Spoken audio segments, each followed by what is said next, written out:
Hey there, it's been a while, hope you still remember us. The bus has been parked for almost a year now and we haven't given up yet. Since the beginning of the whole project, the bus has been in the garage for 2.5 months and a little over a year in front of our home.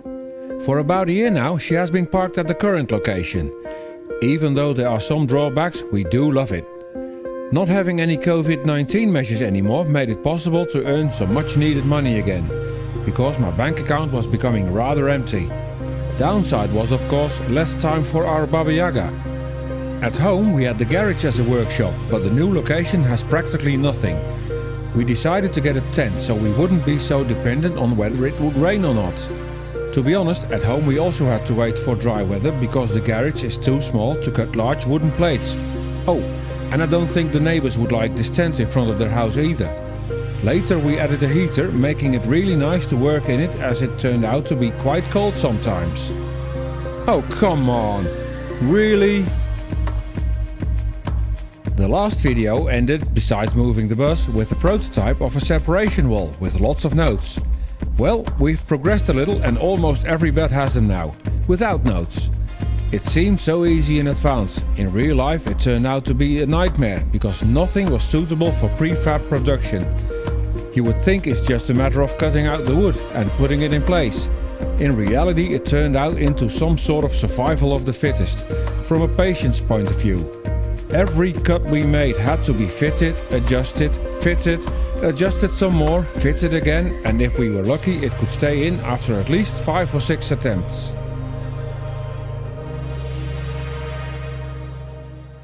Not having to listen to your neighbor snoring. Okay, we won't be able to completely prevent it, but we can at least try to reduce the disturbance in the force. Fiberglass or rock wool really itches like hell, so we didn't want to use that. Whilst going through the DIY store we saw this laying on the shelves. Fairly easy to cut, doesn't itch or get damp, and it's insanely fire retardant. Sleeping should be comfortable, but a good mattress isn't the only thing you need for a good bed bunk. Reading a book or some info for the next gig or charging your phone is quite important too these days. So we thought of a LED strip with a dimmer and about a USB port for your phone. All with a sleek look, as if you were traveling on a state-of-the-art modern nightliner. Looks and works great, except for one minor issue with the lighting. It beeps. Of course it was very pleasing to find out, not. We immediately contacted the sales rep, but they were just as surprised as we were. In the end we found a truly high-tech solution. No more being woken up by your fellow passenger's bed light. At home we had normal mains power, but at the current location there is nothing. Besides using a small battery-powered drill we couldn't do much. At first we ran a Victron Quattro, but to use that we had to run the engine or else the batteries would run out of power, and that felt just plain silly. Running a 370 kilowatt engine to power up some minor tools which only need about 800 watts?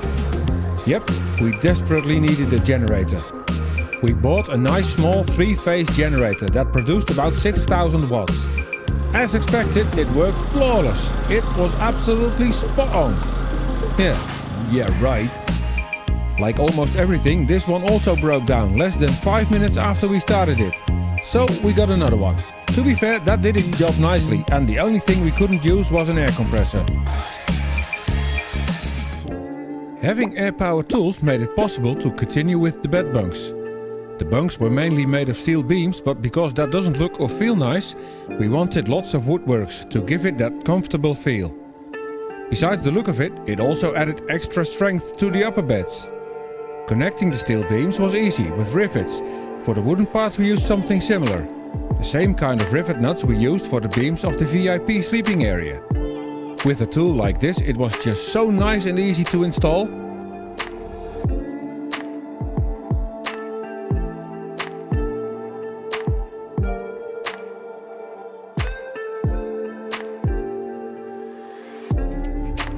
After we finished the beds, we were thinking where you could leave your phone. Yes, we had charging points, but you can't put them under your pillow, right? We quickly thought of the place where to lay down your phone, but where you can also leave your keys, wallet or any other smaller items. Space is limited, so we had to be creative, making sure you could access it from both the upper and lower bed. The first main part we prefabricated inside the working tent. The rest we made inside the bus. Maybe not perfect, but we were impressed with the results. As said before, we couldn't run the compressor, so if we needed air for the power tools, we started the engine. To get the pressure to the tools, we also needed to fix some adapter tubes. The first time we used the staple gun, the air pressure was so high, the staples went almost straight through the wood. A pressure regulator saved the continuance of the operation. But we still had to run the engine, and with a fuel consumption of about 2 liters of diesel per hour, it felt a little over the top. When the second generator also started to fail, we decided to buy a bigger and brand new diesel generator. A 6000 watt single phase generator with a catalytic converter, making it also a little less harmful for the environment. Until now we haven't found anything we can't plug in, because it might use too much electricity. After we've spent almost the entire summer creating the Bedbunks, we desperately needed to do something else, because those beds drove us almost insane. There was one area where I had made a slow start but couldn't continue, because the beds had to be done first. The lounge. It was such a delight and it gave us joy again. Something not taking a whole lot of time or an endless amount of effort, and where you could almost instantly see that we were creating nice things again. On the back wall a large TV will be installed, and the cupboard will have a fridge for drinks on the top level, an amplifier and a PlayStation below, and on the bottom a collection of games for the PlayStation. Doors will be fitted later, as we are still waiting for parts to arrive, and cushions will be added too. Did everything go to plan as expected? Hell no! At the moment we are still a little scared to start with the toilet. The amount of beds was supposed to be 14 until we realized that the staircase took more space than we anticipated, making it impossible for the 14th bed to be created. The unused space it leaves behind shall be used as a luggage compartment. The latest discovery we made is that the VIP bedroom won't be possible.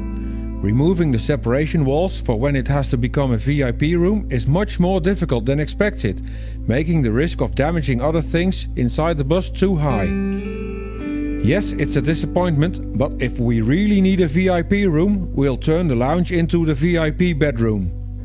Oh, another thing which didn't go according to plan was me, myself and I. I've been suffering a worn out hip for almost a year without knowing it was actually worn out. They put me on a waiting list for an operation since this December, and I got lucky. The operation was on the 4th of January. Yep, I slowly start to turn into Iron Man as I seem to collect more and more metal in my leg. In about 3 to 4 weeks we'll continue with the build, and it looks very likely that we'll get everything done sometime this year, if I don't break something again. See you soon, bye!